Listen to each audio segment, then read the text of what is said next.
Order.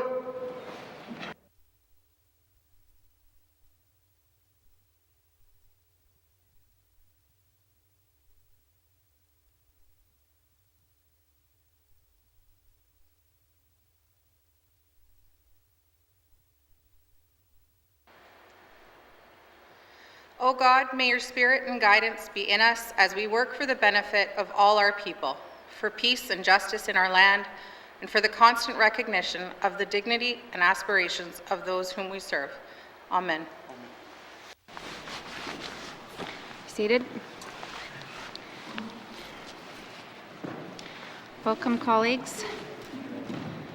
Colleagues, before we continue with the orders of the day, I ask that you be conscious of the interpretation service being offered and urge you to slow down when you're speaking. Our interpreters offer an important service to allow constituents to listen to the Assembly's proceedings in our territory's official languages.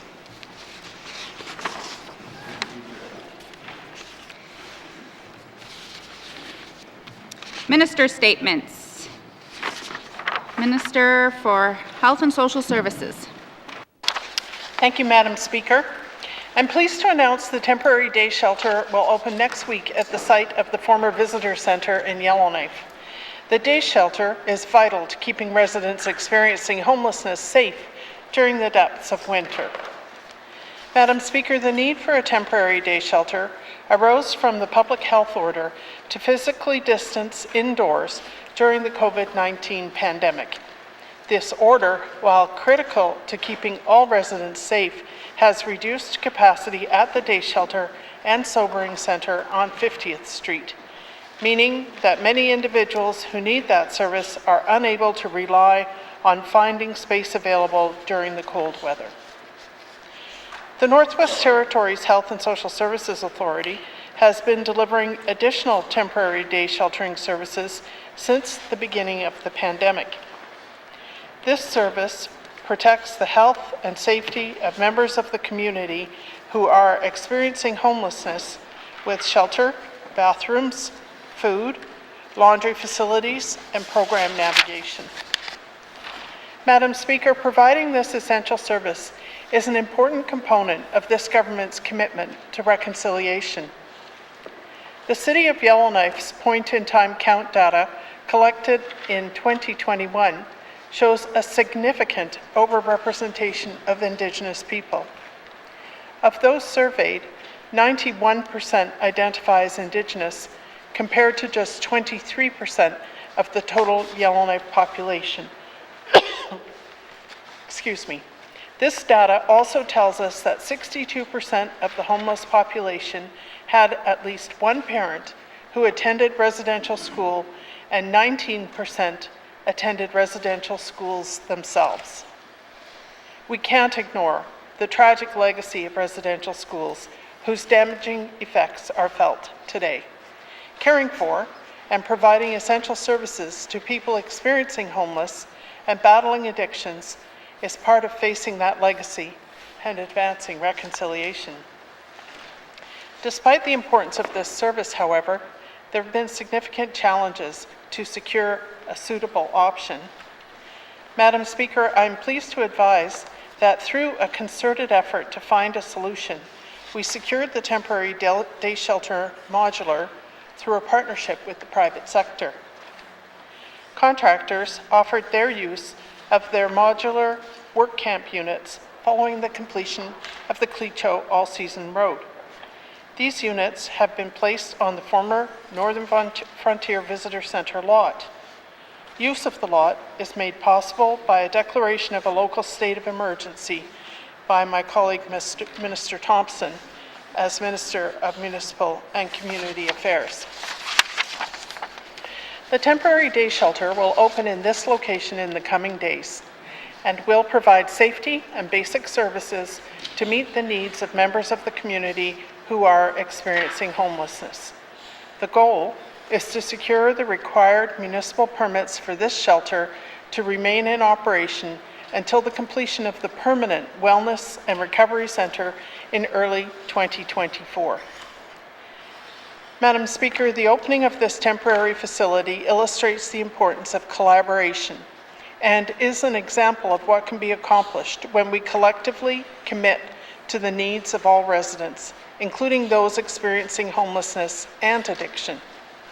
I wish to extend my gratitude to Minister Thompson for using the Emergency Management Act to ensure timely access to the site, Kavanaugh Waste Management for notifying us of the camp unit option, Kiewit Construction for helping get the units on site, and local contractors for their work to prepare the units for occupancy. I also want to thank staff from the Department of Health and Social Services and the Health and Social Services Authority for their tireless work to find a suitable alternative for the temporary day shelter. Without these efforts, we would not have been able to make this solution a reality. I would also like to recognize the City of Yellowknife for making the Yellowknife Community Arena available for use while the Visitor Centre site is being prepared. Madam Speaker, I want to thank those community members who have voiced their support for this important work. The GNWT shares their commitment to the provision of respectful and dignified services for all residents. The temporary shelter represents another step in the path towards finding a permanent location for these services. We are working diligently on the design of the Permanent Wellness and Recovery Centre and will continue to look for support from the community to make it a reality. Lastly, Madam Speaker, and certainly not least, I want to acknowledge the good work done by all shelters, including Inuvik, Hay River, and Fort Simpson, to address and overcome challenges presented by COVID-19. Especially in my thoughts right now are clients and staff impacted by the recent fire at the Inuvik Warming Centre. I appreciate the efforts to relocate these clients and ensure services to them continue. The perseverance shown by shelter staff across the territory is commendable, and I thank each and every one of them for their dedication. Thank you, Madam Speaker. Thank you, Minister. Minister statements. Minister for Northwest Territories Housing Corporation. Mrs. Speaker, or Miss Speaker, sorry. Madam Speaker, sorry. Sorry. Madam Speaker, winter has arrived. Temperatures are dropping and will continue for the next couple of months. Dropping temperatures bring great concern for underhoused residents without a warm place to live, without comforts that many of us enjoy day to day. Our partners who provide shelter services have been planning for months. I would like to speak about the vulnerable and the critical of non-government organizations that have come together and the shelter workers to do and try and work with those without a home and a safe and healthy place to live. In Inuvik, working the overall direction of many partners, including the Inuvialuit Regional Corporation, the Gwich'in Tribal Council, the Town of Inuvik, and the people with lived experience. 2 shelters are providing much needed support for persons experiencing homelessness. The Inuvik Emergency Warming Shelter, which is open to anyone requiring a place to sleep and a meal. And the Inuvik Homeless Shelter, which supports persons that may be more stable and independent but do not have a place to call home. With the recent fire at the Inuvik Emergency Warming Shelter, we know that services to our underhoused population is more critical than ever. We are actively working with our partners in various levels of government to ensure that the displaced, that we provide supports and can continue, and I'm committed to keeping the House updated as we navigate a path forward. In Hay River, the Hay River Committee for Persons with Disabilities operates an emergency shelter, providing meals and a safe place to stay. In Fort Simpson, the village of Fort Simpson coordinates the operation of shelters, which, with the advice of community parties that includes the Lididi-Kwe First Nations. Yellowknife has long been a catchment area for people without a place to live. The Salvation Army provides shelter for men. The Women's Society shelter provides a shelter for women, and as well as offers semi-independent rooms and runs a Housing First program. The YWCA provides emergency rental housing for homeless families. The Northwest Territories Housing Corporation provides operational funding for all of these programs. As well, our partners delivering the housing for the Housing Corporation is the Northern Pathways. The housing program provides important opportunities for housing stability. In Beshaco, Fort Simpson, Aklavik, and Fort Good Hope. Our partners include the Beshako Friendship Society, the Lidi de Coin First Nation, the Aklavik Indian Band, and the Gashagotin Housing Society. The Northern Pathways is recognized by the Canadian Observatory on Homelessness as a best practice and innovative model for addressing homelessness in rural and remote communities, Northern Indigenous communities. Madam Speaker, the NWT Housing Corporation will continue to support all these operations by providing policy and procedural guidances where appropriate, supporting training opportunities for frontline staff, developing physical standards for facilities, and providing operational funding. Winter is a dangerous time for people without a roof over their heads. I want to commend and thank all of our partners for stepping up when they are needed the most. These are not simple jobs caring for the less fortunate amongst us. Often, program participants may come with a number of complex issues, including mental health, addictions, and physical health. Our partners and frontline workers provide supports focusing on people's strengths, not their weaknesses. I could not be more proud of the work that they are keeping and working with our residents and keeping them safe and secure. I'd also like to thank the Housing Corporation and the several staff that have come together in partnership and had created this partnership between the Housing Corporation and the nonprofit organizations. Merci, Madam Speaker. Thank you, Minister. Minister statements. Minister statements. Member statements. Member for Yellowknife North. Mr. Speaker, or Madam Speaker, the other night I was watching the news, and after years of Iran failing to come to the table to negotiate a nuclear deal, I heard the lead negotiator on that file say they expected a deal within 1 year. And Mr. Speaker, I thought, let's hire that guy to settle some land claims. Mr. Speaker, the time, all across Canada, in fact, not just the GNWT problem, to conclude a land claim agreement is getting longer and longer. They are becoming slower and slower to negotiate, and as the time period gets longer, the number of leaders involved in each negotiating gets longer, only exacerbating the problem. I believe the root of this cause is many. There's a little bit of blame on all parties, and probably a lot to blame on lawyers like me who have turned it into a largely technocratic exercise that can take years as opposed to a political one about nation building. Mr. Speaker, or Madam Speaker, but I do believe that if we had the political will, we could move much faster in this area. In fact, we negotiated devolution, the single largest land transfer in Canadian history, much quicker than we have negotiated any other agreement. I note there are different factors all around, but Madam Speaker, I believe we need to take a new approach and press reset.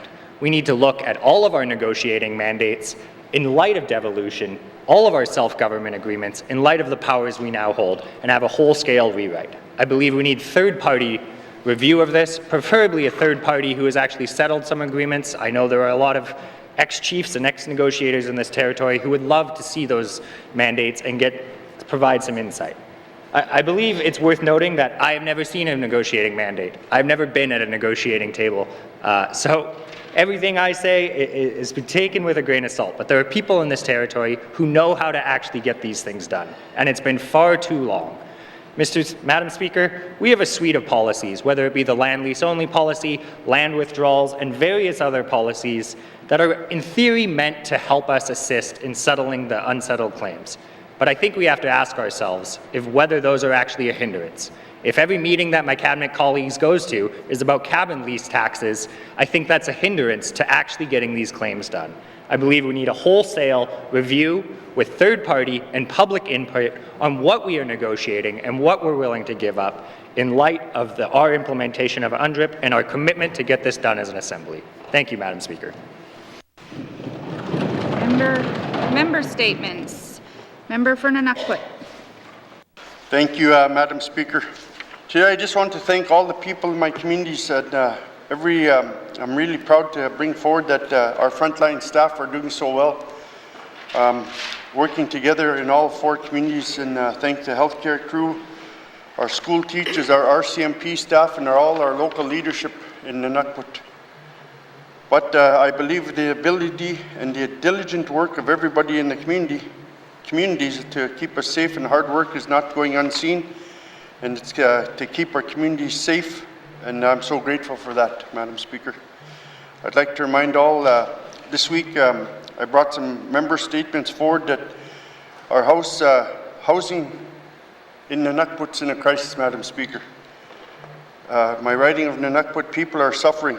It's not being a priority of our government. It needs to be a priority to put forward all housing for the people across the territory. We need to access more money from CMHC. We need to start societies like Fort Good Hope and all our communities that we represent and I represent. Everybody should have a roof over their head and enough proper housing for the people, Madam Speaker. This year, barges in the communities before freeze-up, they were delayed, but there was a big concern, but in some cases it looks we have to start focusing on the people we represent in the contracts, but I know they got the work done, and I'm thankful for that, and it could have been bigger than what it was. And I'd like to thank MTS and the Minister again for working so diligently to get those boats into the communities. Madam Speaker, I just want to encourage everyone in our communities across the territory in Nunukput, stay safe, take care of each other. If you have symptoms, stay home, get tested. And if you're not vaccinated yet, please consider getting vaccinated for your family and for the people, for our elders. And keep our community safe, and Nunukput's in our thoughts and prayers. Thank you, Madam Speaker. Thank you, Member statements. Member for Montfouille. Thank you, Madam Speaker. Today I'm doing it on caribou. Okay. Kl'ichor people have lived with caribou since the beginning of time. Traditionally, when the caribou moved, Kl'ichor people followed. They will move from their settlement area to the barren lands to follow the path of the caribou. The meat would be harvested, the hide tanned, the bone marrow boiled, and other bones used for tools. Every part of the caribou was used and an important part of the Kl'ichor way of life. Today, Madam Speaker, we know the relationship with caribou is changing because the numbers of the herd continue to decline, and a ban is in place to protect the caribou for future generations. There is a concern about this due to conflicting information regarding the caribou herds, the herds of the caribou that we heard of. Accordingly, when the ban was enforced, Kl'ichor people were told the ban would be for 3 months in 2010. It is now 2021, and the number of herds reported is still low. The ban has been in place for over 10 years. Madam Speaker, there is a concern that people who have always relied on caribou to survive are being separated from their traditional way of life. People identify themselves by their relationship to caribou. The current state of the herd and the ban on hunting impacts Kl'ichor way of life. The Department of Environment and Natural Resources has a lot of on-the-land program to support families to get out on the land. I recognize that department efforts to support healthy relationship with the land. But Madam Speaker, it is very difficult for Kl'ichor people to live as they have always, since the herd is not easily accessible. Thank you, and I will have a question for the Minister for Environment and Natural Resources. Thank you, Member statements. Member for Tabasco. Thank you, Madam Speaker. Madam Speaker, there is one issue that I've tried resolving off the floor of the House, but to date have not had sufficient responses on. Perhaps here I can get some clearer answers. The issue is about a position within the Northwest Territories Power Corporation, which used to exist but has since been changed or terminated. That position is the Regional South Slave Superintendent. Madam Speaker, I have tried asking now 2 separate ministers of NCPC to reinstate the South Slave Superintendent position at the Fort Smith NCPC office. The last minister told me that this position never even existed in Fort Smith or in any other of their regional offices. Well, that's odd, Madam Speaker, because I know a Fort Smith resident who's a former employee of NCPC, whose title was superintendent, and he worked there for nearly 20 years. Madam Speaker, I asked oral questions about this on March the 30th, 2021, but the minister did not have any substantive answers. I also sent emails January 25th, April 19th, and on May 10th, all of which went unanswered, providing no responses at all. Madam Speaker, I'm asking that this position be reinstated and be based in Fort Smith just as it had been one time before. This might seem like a little thing to some people, but this position is important to Fort Smith. In fact, the entire Fort Smith leadership agrees with that and stated that to the minister when she visited in March earlier this year. Especially with the expansion of the Charleston Dam underway, a position like this will surely be beneficial with the undertaking of that project, particularly because the largest hydro dam in the NWT is in the Thabachia region. Madam Speaker, I seek unanimous consent to conclude my statement. The member is seeking unanimous consent to conclude their statement. Are there any nays? There are no nays. Member for Thabachia, you may conclude your statement. Lastly, Madam Speaker, I do not agree with the current management and reporting structure within the regional office of the NCPC. It is counter to regional decision-making authority. Also, it is not okay that all or most of the reporting of NCPC in the South Slave region began to be based out of Fort Simpson. The department has denied that, but people have told me that, and there are other ways to avoid duplication of jobs too, since that was another excuse the government has used to avoid reinstating this position and its former reporting structure. I will have questions for the minister responsible for NCPC later today. Thank you, Madam Speaker. Thank you, member. Member statements. Member for Cam Lake. Thank you, Madam Speaker. We are nearing the end of the GNWT's 5-year immigration strategy with a vision of building a skilled and culturally diverse workforce that meets local employers' needs and leads to a vibrant, diverse economy. The existing strategy lacked measurable targets, so I can't say if the GNWT met its goals. But we have never filled our immigration quota, so before this government sets a course for the next 5 years, I would like to make some suggestions. First, a Made in the NWT immigration program. Last year, the Yukon launched a 3-year location-restricted open work permit pilot program to drive immigration to fill industry needs. This pilot was not a program of convenience, but one of necessity for economic recovery. In addition, the Yukon has gone the extra steps to establish an immigration exemption policy that allows newcomers to work for up to 3 different employers without the need for a labor market impact assessment. The pilot project reflects the unique labor market conditions in Yukon communities and was responsive to the specific needs of employers. Labor supply shortfalls currently constrain business innovation in Yellowknife. Without people to fill the labor demands of an economic development dream, the dream stays an idea, literally without legs to walk it forward. Second is a shift in focus to industry support. There is a direct correlation between our cost of living and immigration, Madam Speaker.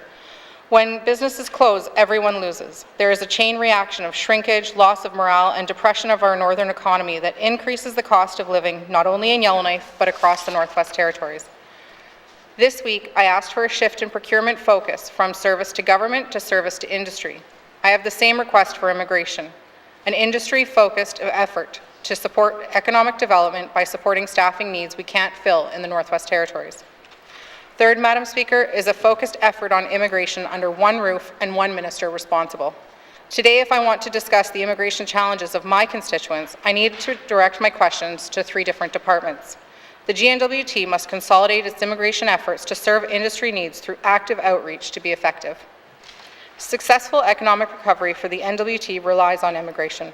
This is not a zero-sum equation that cancels our need for education, increased graduation rates, skilled northern workers, housing, and northern procurement. Immigration supports our goals in the face of building up northerners and our collective vision for the Northwest Territories. Thank you, Madam Speaker. Thank you, member. Member statements. Member for Hay River South. Thank you, Madam Speaker. Madam Speaker, going into the festive season, which I believe is a time for family, friendship, and sharing, I have a favor to ask of all residents in the Northwest Territories. I ask that this holiday you recognize and support your local artisans and consider purchasing the many creations that each makes available to us throughout the year. Madam Speaker, one group of people that have not stopped working or asked to be accommodated during the pandemic has been the artisans. They have continued throughout with their art to bring some comfort and reflection during these difficult times where some had to make difficult life choices.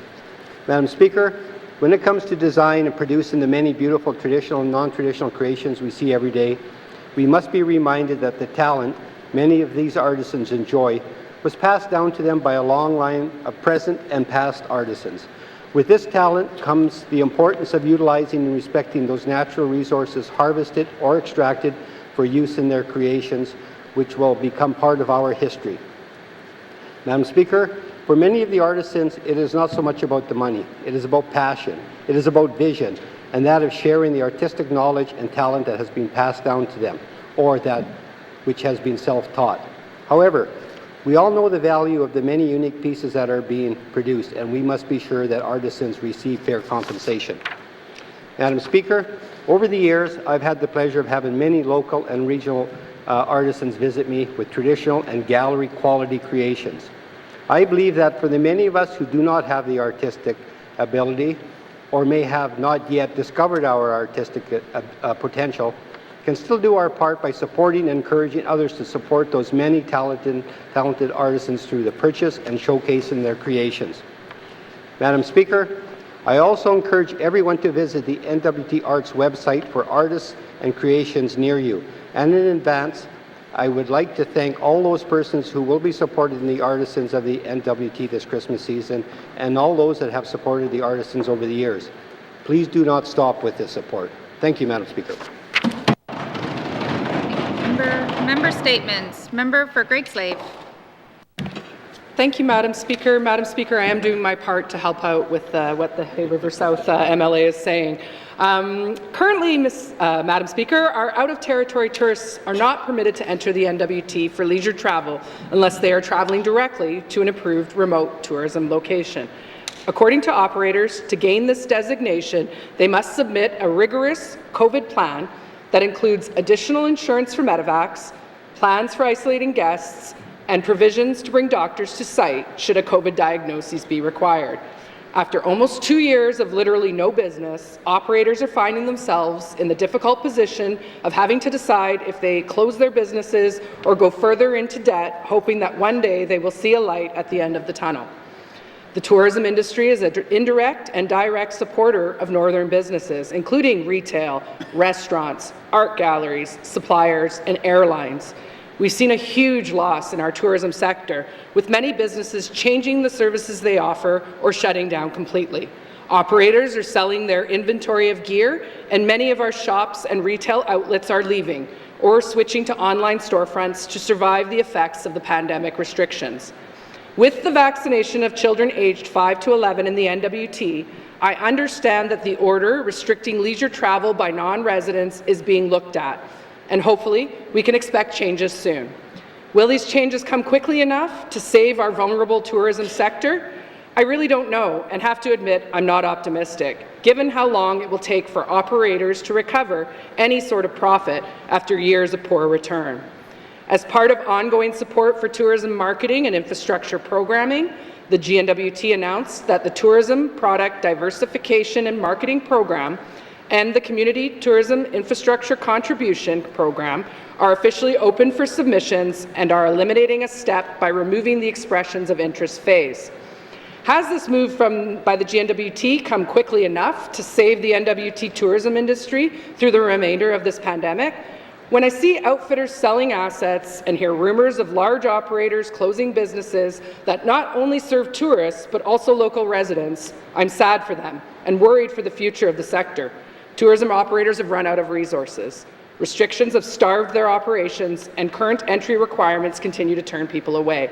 If we don't work hard now to help them, there's no way they will weather the COVID storm. And I have to ask, given the current bleak outlook, are we already too late? Thank you, Madam Speaker. Thank you. Member statements. Member for Frame Lake. Merci, Madame la Présidente. I participated in a standing committee on social development public technical briefing on Aurora College transformation on October 27th, 2021. It appears that the work is largely on track. As the Minister knows, and I have publicly stated, I support further development of and investment in our education system as a whole, including post-secondary education. I support a polytechnic university as a way to focus development of our knowledge economy, ensure our investment in student financial assistance is maximized, and to give our students more options. One part of the recent briefing that caught my ear was the federal government commitment of $8 million in their last budget to support the transformation. While this is a welcome investment, it really pales in comparison to what has happened with federal funding for Yukon University. In March 2019, the federal government announced $26 million for a new science building for the then Yukon College to assist with their transformation to a university. In January 2021, there was a further funding announcement of $10.4 million in funding and in-kind contributions to establish a strategy for patient-oriented research support for unit and a patient-oriented research and trials unit in the Yukon. This made me wonder why the GNWT is not getting a similar investment. I've always wondered what our cabinet colleagues take to Ottawa as funding requests or submissions and what priority is given to various asks. In the last assembly, virtually all the effort went into getting big infrastructure funding for roads and more resources, for roads and more roads. I suspect that tune has not changed much or not enough with this cabinet. As I understand it, we will not have a full budget for the Aurora College Polytechnic University transformation, including facilities, until July 2022. We can't wait that long. We have a new and what appears to be ambitious federal government in a minority situation again, almost like our own consensus government here. We need to get our case before them for funding and investment in our post-secondary system now. I'll have questions for the Minister of Education later today. Merci, Madam Speaker. Thank you, Member. Member statements. Member for Nahende. Thank you, Madam Speaker. On Tuesday, September 16th, Tommy passed away in his home. Tommy was known by many others during his life. In the residential school in Aklavik, many of his friends called him Tommy Tucker. At Reed Island, he earned the name Akpuk for running messages from camp to camp. In Aklavik, he was told to help a single Gwich'in woman whom he didn't know. He would chop wood, haul ice, and trap for her. Before leaving Aklavik, he finally learned that she was his aunt, Carolyn Moses. He returned from school to Prince Albert Sound, where his uncle lived, to learn the life of a trapper-hunter until his father, Johnny Norberg, picked him up and took him to Reed Island. Tommy tells of his skating ability when he would skate on the river at Reed Island to reach the trap line, while Joe, his brother, would run the dogs. Sometimes Tommy would skate over 30 miles in a day. Later in life, he was recruited for construction of the Dewline sites. Wherever they were transferred to a site, there was no school. Their children of school age were sent to residential school. When their son, Harry, became of school age, Alva put her foot down, telling Tommy to quit working because there's no more children were going to be sent away to residential school. During that time, they moved to Copper Mine, now known as Kugluktuk. Tommy and Elvis went to visit their parents on Holman Island. While there, Tommy was offered a job of settlement maintainer. He maintained all the government buildings, including the school, nursing station, and operating the power plant. He built the first runway down the middle of town. Eventually, the government decided that the original site was not adequate to grow the community. Tommy was tasked with moving all the buildings to Queens Bay. The biggest piece of the heavy equipment was a D4 Cat. He taught other men how to operate the equipment. He was always talking to his daughters about going to school, getting an education, and a career for themselves. He enforced that his grade 4 education from Aklavik was not sufficient. He encouraged his daughters to move where the jobs were and that home would always be there to come home to. He taught the boys and men in the family how to be prepared for unexpected situations, especially when the whales arrived. The young men and grandsons loved having him around while they wrenched, built sleds, or did equipment repairs. Supervising the operation, always giving tips. He kept them entertained, too, with stories. The boys loved his one-liners or comebacks. Mr. Speaker, I had the honor to be adopted by Tommy and Alva when I lived in Coppermine. My sisters, his siblings, friends, and extended family, and I will sadly miss him. As a saving grace, he's now in heaven with his loving wife, Alva. Thank you, Madam Speaker.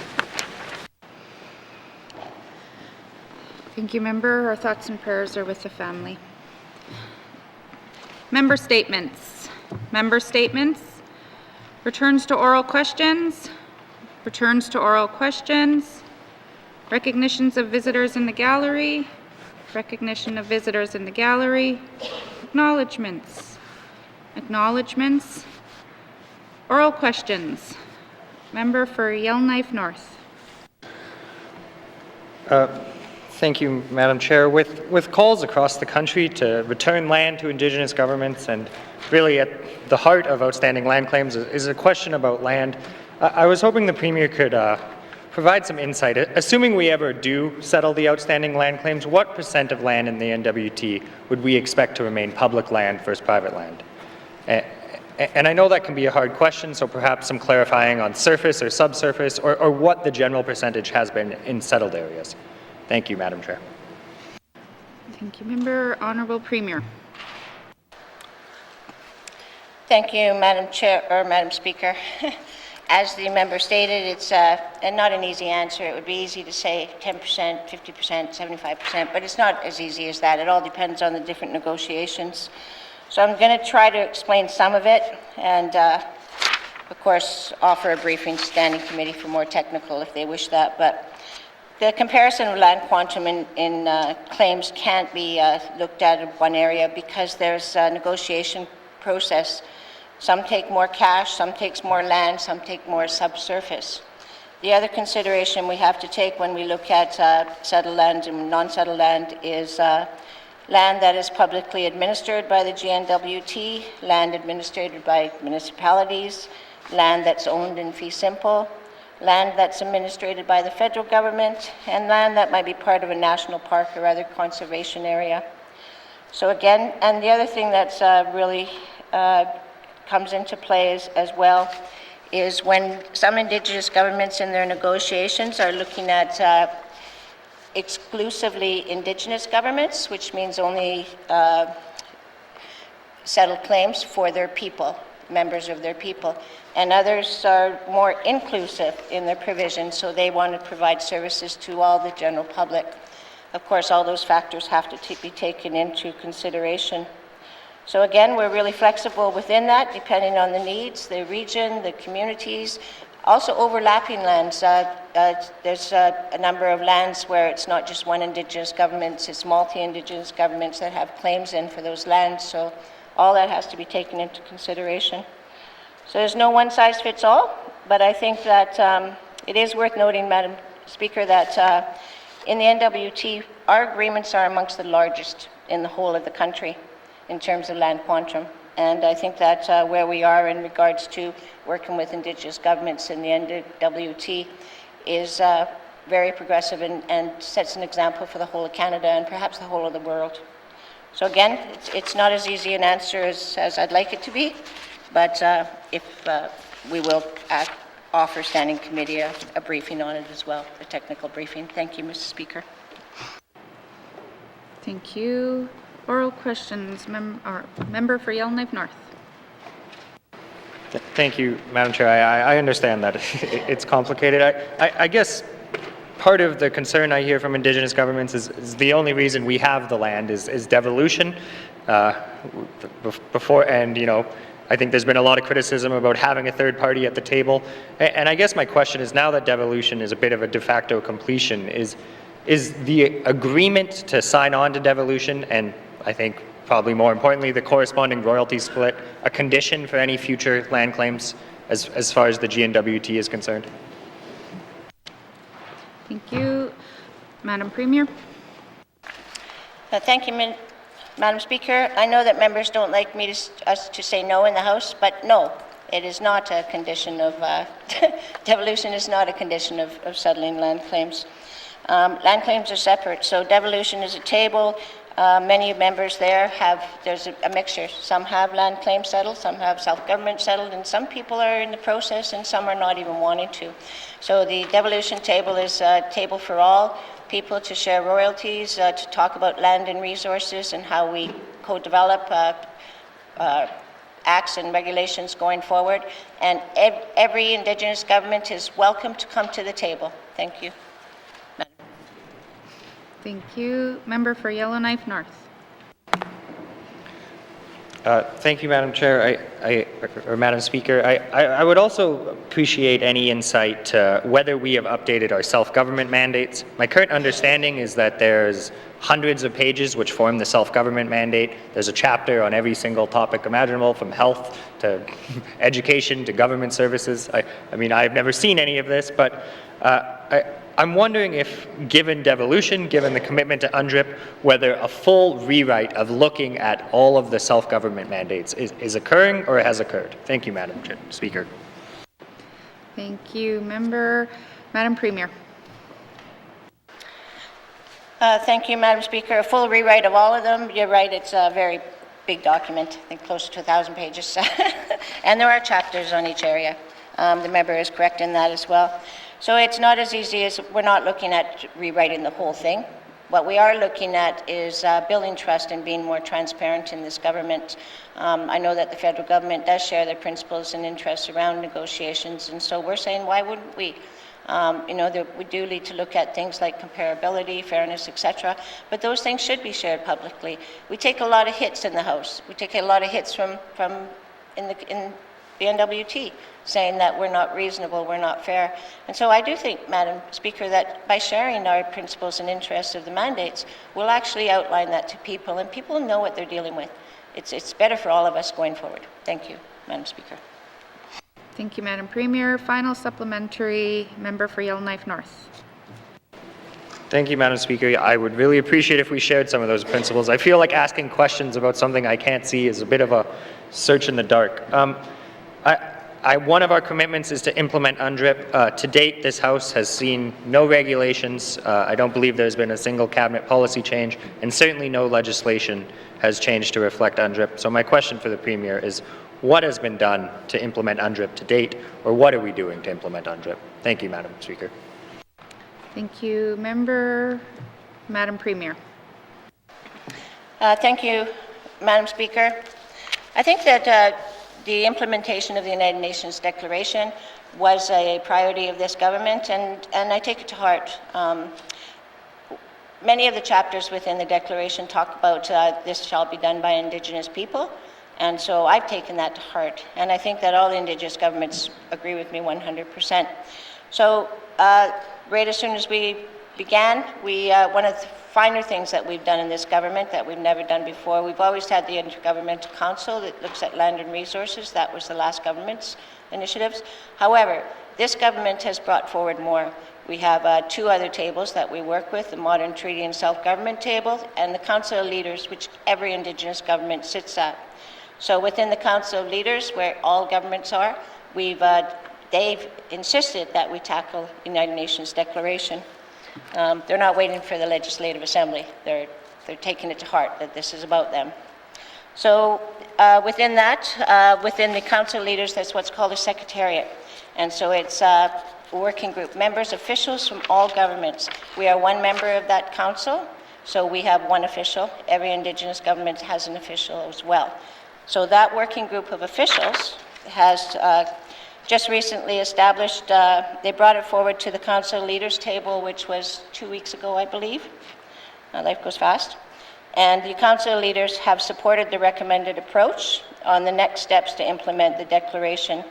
So 4 key points that the Council of Leaders have agreed that we will work towards is the co-developing of a law that implements the United Nations Declaration in the Northwest Territories, to establish a memorandum of understanding with Indigenous governments towards the development of the law, to set a timeline for this work, and to provide the ability for Indigenous governments to continue to make recommendations towards implementation.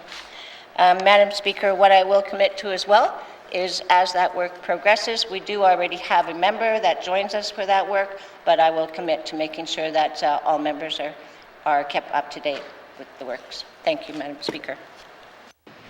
Thank you, Madam Premier.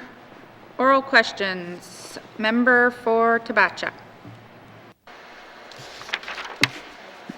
Thank you, Madam Speaker. Madam Speaker, on correspondence with the former Minister of NCPC regarding a regional superintendent in Fort Smith, he stated twice, a regional approach to supervision for multiple functions is not considered best practice in the utility industry. Can our current minister elaborate on this response and state what the best practice in the utility industry are according to government data? Thank you, Madam Speaker. Thank you, Member. Minister responsible for Northwest Territories Power Corporation. Thank you, Madam Speaker. So the structure of government department and electricity utility are very different.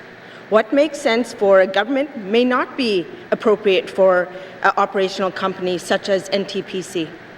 In electricity utility, it is not best practice from an operational or safety perspective to establish one individual such as a supervisor for all workers in a regional office, as that individual may not have the required knowledge or skill set to effectively lead the various roles and functions within that office.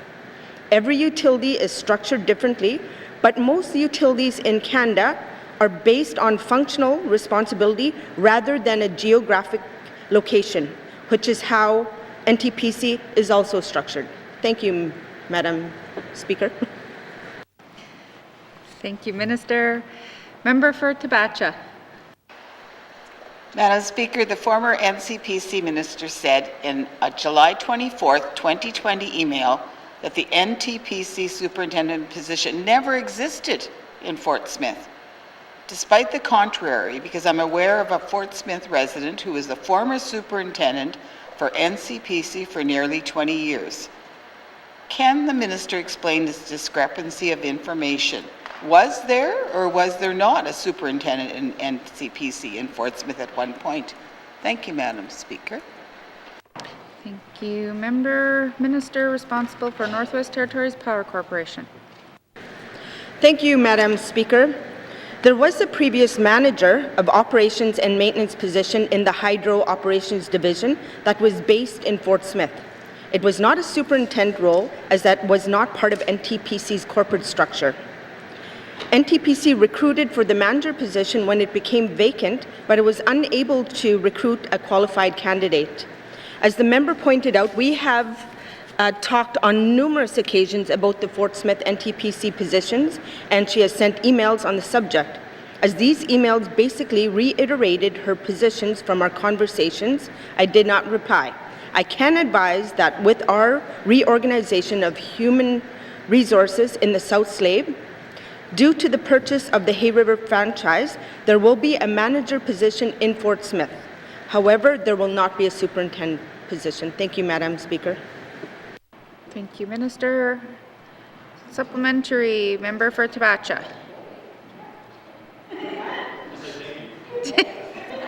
Member for Tabacha. No more questions? All right. Order. Oral questions. Member for Cam Lake. Madam Speaker. Madam Speaker, my questions today are for the Minister of Education, Culture and Employment. Madam Speaker, it's my understanding that the NWT immigration strategy from 2017 to 2022 is a carbon copy of the Yukon's immigration strategy. So I'm wondering if the Minister can speak to why the Yukon is doing so well at filling their nominee program quota compared to the Northwest Territories. Thank you. Thank you. Minister responsible for ECNI. Thank you, Madam Speaker. So the Yukon's immigration strategy is from 2010. That's when it began. Ours began in 2017. So I would hope that with an extra 7 years, they have learned lessons and advanced a little further than we have. And I wouldn't quite say that the strategies are carbon copies, although there are similarities given our similarities with the Yukon. I would say that we do work with the Yukon. We work with Nunavut as well, and we see what has worked for them because they do have a more advanced immigration environment in the Yukon, and we take those lessons and we can apply those to our jurisdiction. So while it's not a carbon copy, we do like to take inspiration from their successes. Thank you, Madam Speaker. Thank you, Minister. Member for Cam Lake. Thank you, Madam Speaker, and my apologies for calling you Madam Chair. Madam Speaker, my second question for the Minister, and I'm happy that the Minister spoke to working with the other territories and taking from lessons learned from the other territories. Given the success that Yukon has had with their nominee program and the potential for the territories to further work together, will the Minister commit to discussing the potential for an Arctic immigration strategies with ministers responsible from all three territories? Thank you. Thank you, Minister responsible for ECNI. Thank you, Madam Speaker. So there's a Northern Immigration Summit where Nunavut, the Yukon, and the NWT get together with IRCC and they discuss the environment and ways to improve immigration services and frankly get more immigrants to the Northwest Territories and the other Northern Territories. And so through this work, we do work with our neighboring territories. And from this work, there's also a new position that is being funded by Immigration, Refugee and Citizenship Canada to coordinate these efforts even further. So it is a pan-territorial position to help coordinate the efforts of the three jurisdictions. So while I can't commit to an Arctic immigration strategy, we are getting the tools in place to ensure greater cooperation between our jurisdictions. Thank you, Madam Speaker. Thank you, Minister. Member for Cam Lake. Thank you very much, Madam Speaker. I'm wondering if the Minister can clarify what the role of that person would be as far as working with industry stakeholders in the Northwest Territories. One of the things that I had asked for in my member statement today was more of an active role on the part of the GNWT to actually find out what is the biggest challenge for our industry leaders in the Northwest Territories and help them fill those positions. So I'm wondering if this position will fill some of that role or if that is something that I would still need to pursue ECE to do. Thank you. Thank you, Minister responsible for Education, Culture and Employment. Thank you, Madam Speaker. And I don't have the details about what that specific role would do. I believe it is to more coordinate efforts between the three jurisdictions and the federal government, but I will follow up with the member on that. But I will say that the ECE and ITI do some of the work that the member is talking about. Last night there was a session that was coordinated by ECE's immigration staff as well as IRCC to reach out and have those discussions with employers. And I think there was 14 employers who registered for the session. There's also stakeholder meetings at the Yellowknife Immigration Partnership, the Francophone Immigration Network. There's meetings with the settlement providers on a regular basis. As I mentioned, we have the Northern Immigration Summit, and there's also international forums that ECE participates in to get our strategy and get our name out there to people outside of the territory and outside of Canada. So that work is being done, and I will admit it would be great if we had more resources and we could do more of that. We could pound the pavement harder, but that work is actually happening, so I want to assure the member of that. Thank you. Thank you, Minister. Final supplementary, member for Cam Lake. Thank you very much, Madam Speaker. Madam Speaker, I appreciate the work that is being done by ECE, but as it stands right now, many businesses in Yellowknife particularly are spending tens of thousands of dollars to help bring, Madam Speaker, to help bring newcomers up to the territory and to help them through the immigration process. And so one of the things that has worked for other jurisdictions are certain exemptions that are particular or community specific. And so by working with industry leaders, we can find out what those exemptions are and go and communicate those to the federal government. So that's what I'm looking for, is more of a systemic change in how the North welcomes newcomers. My last question, Madam Speaker, for the Minister is, will the Minister of ECE work with the Minister of ITI to consolidate immigration efforts within the government of the Northwest Territories? Thank you. Thank you, Member for Cam Lake. Minister Vicini. Thank you, Madam Chair. And I will say that our immigration strategy is a strategy for 2017 to 2022. And so it ends next year. So the work to renew that will necessarily involve meeting with industry stakeholders, meeting with employers, and determining what we can do to address any of those systemic or systematic barriers that they are facing. So I can definitely commit that we are going to do that work. In terms of consolidating the program under one department, I just want to point out that over the past 7 years, the departments have been working together. There is, last summer, I was able to announce the launch of a shared database and a single web page, a single access portal for those people wishing to immigrate to the NWT. And that was something developed jointly by ITI and ECE. And there's constant work that goes on. That being said, I'm always open to finding better ways to do things, more efficient ways to do things. It wouldn't be as easy as putting the file in one department because there's a lot of corporate knowledge in ECE about this file, and we want to make sure that anything we do, we are not going to lose that valuable resource. That's not something we can just transfer over in a budget document. However, we are looking at developing the main estimates that we will be debating next time we're together here, and now's the perfect time to start having those conversations about potential reorgs like that. Thank you, Madam Speaker.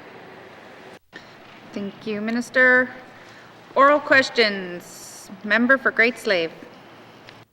Thank you, Madam Speaker. Madam Speaker, my questions are for the Minister of ITI.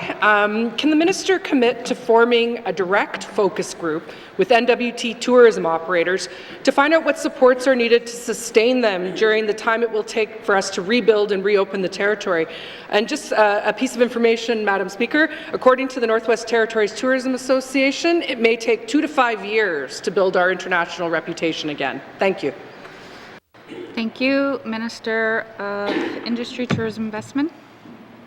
Thank you, Madam Speaker.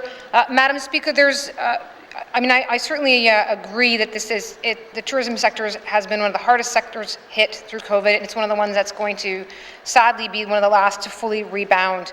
And there's a lot of work that already happens between ITI and Northwest Territories Tourism Association, as well as with the COVID Secretariat. I think there was a meeting even just last week, if I'm not mistaken, or within the last couple of weeks, Madam Speaker. So I don't want to create a situation for the Tourism Association either where they are tasked with more meetings. I will commit to making sure we've reached out. If in fact a set organization or group will make a difference in terms of these conversations, then I'm very confident ITI is going to want to do that. I just want to make sure that that's something that's going to benefit them. We are engaged with them directly, and I'm pleased that the members going to speak more about this industry here today. Thank you. Thank you, Minister. Member for Great Slave. Thank you, Madam Chair. Madam Chair, I'm pleased to hear that from the Minister as well. I do encourage her to have that direct conversation with the operators themselves. As we all know, within one organization, certain voices can become much larger than others. So to get that feedback from the grassroots, I think is really key here. Moving on, great segue to my next question. What is the criteria for reopening tourism for out-of-territory residents? How is the department working with the Office of the CPHO to set that criteria? Thank you, Madam Speaker. Thank you, Minister of ITI.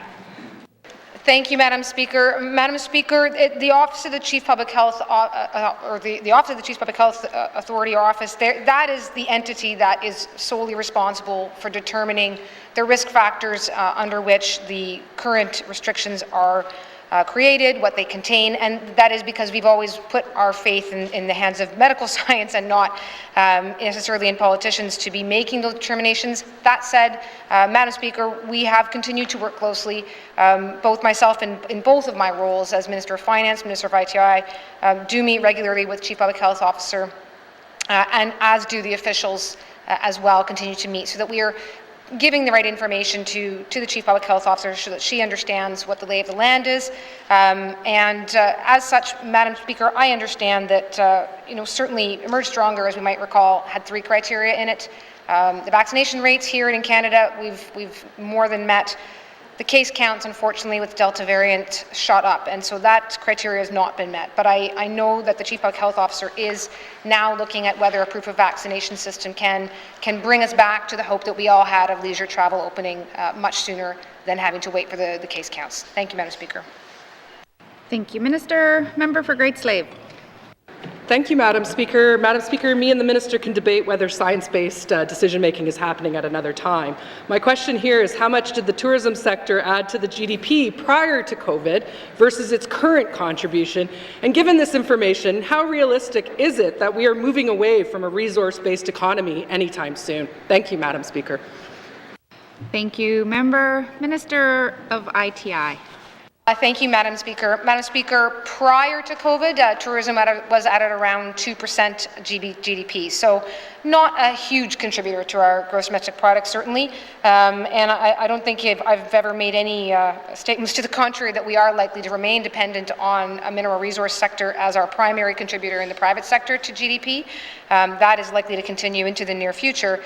That said, Madam Speaker, the tourism industry contributes over and above its weight in terms of job contributions. There's a high level of jobs across the territory, particularly outside of Yellowknife, as well as in the North Slave region, that are brought in through the tourism sector. And, Madam Speaker, it's an important cultural component. It's such an opportunity to get the story of who and what we are on the world stage. So I do want to put those 2 little plugs in there just to make sure that we are remembering that tourism is about much more than just the GDP contribution. Thank you, Madam Speaker.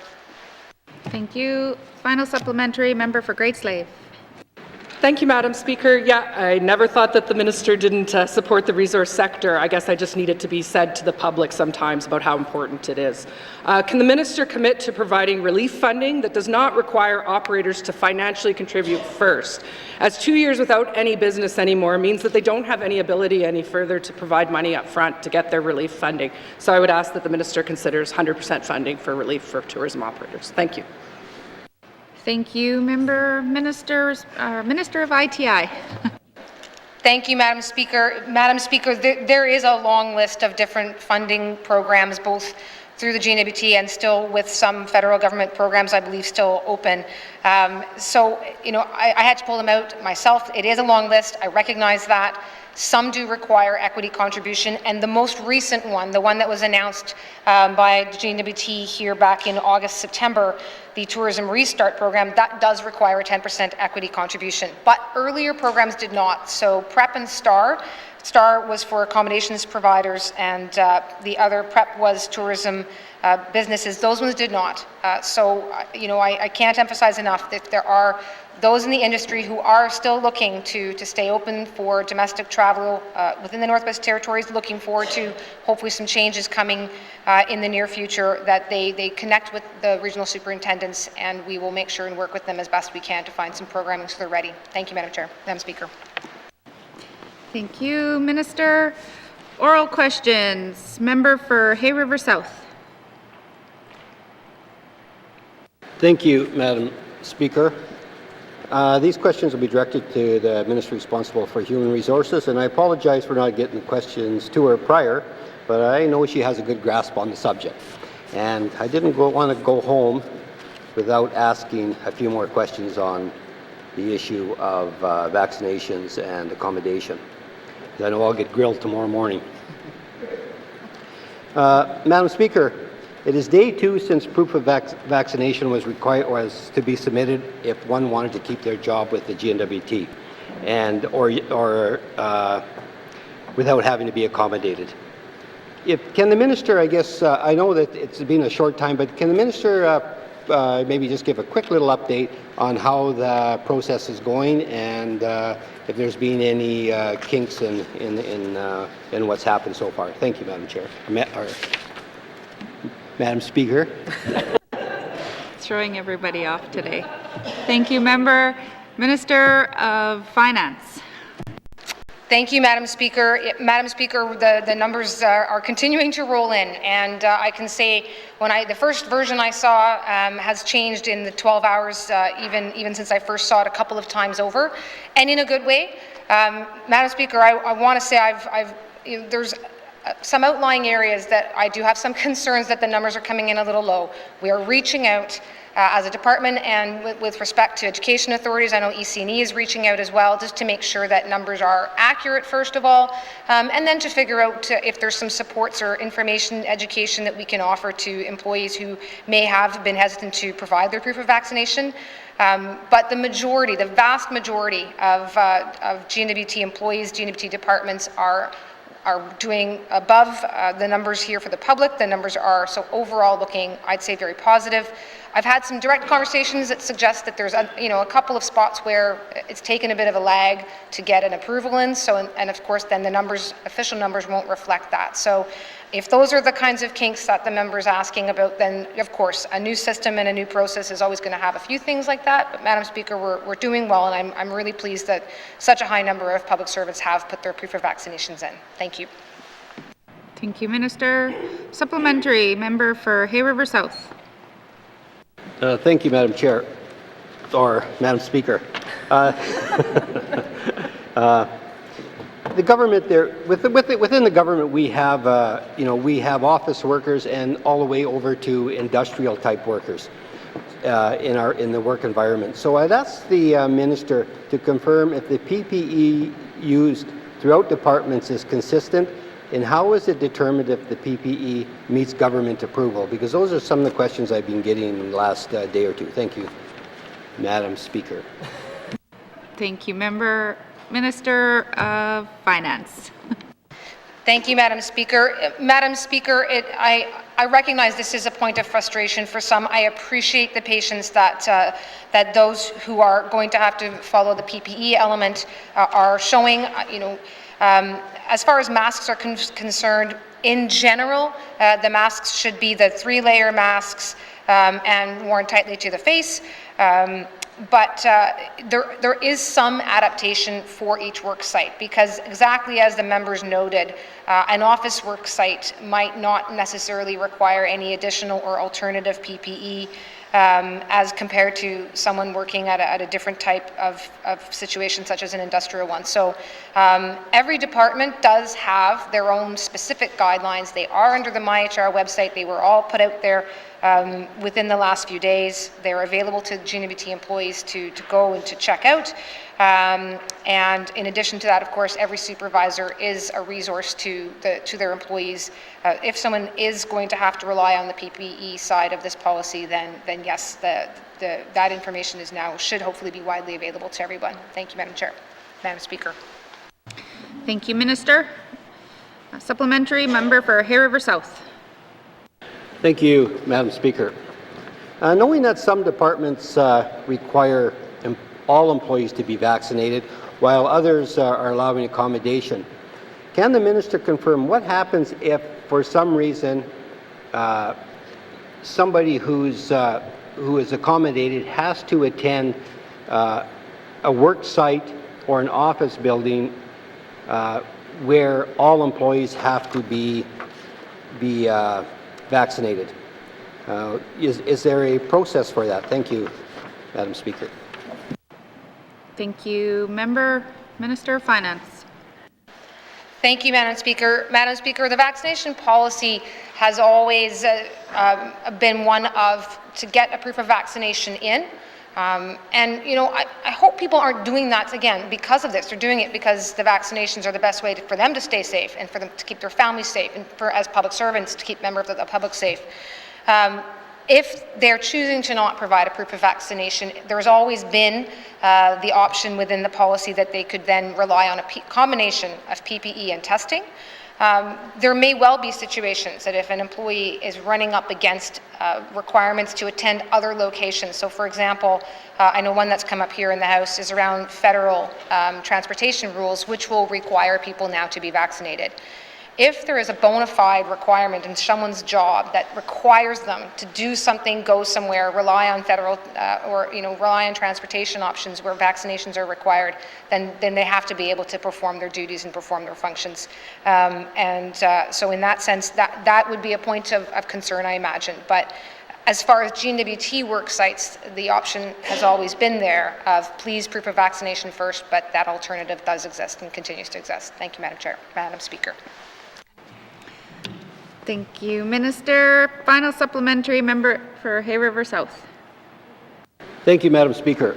Madam Speaker, this requirement for vaccinations, for PPE, for testing has got to come to an end at some point. The emergency order is going to be ended, and there's going to be, so I guess the question I have is for the minister is, how will that impact employees? How soon do you think we're going to see, and maybe she doesn't have the answer, how long in the future do you think we're going to see vaccinated and non-vaccinated people working side by side without the PPE, without the testing, and I guess without the bickering? Thank you, Madam Speaker. Thank you, Minister Finance. Thank you, Madam Speaker. Madam Speaker, I sadly don't know when COVID will go away. I wish it was gone, but it's not.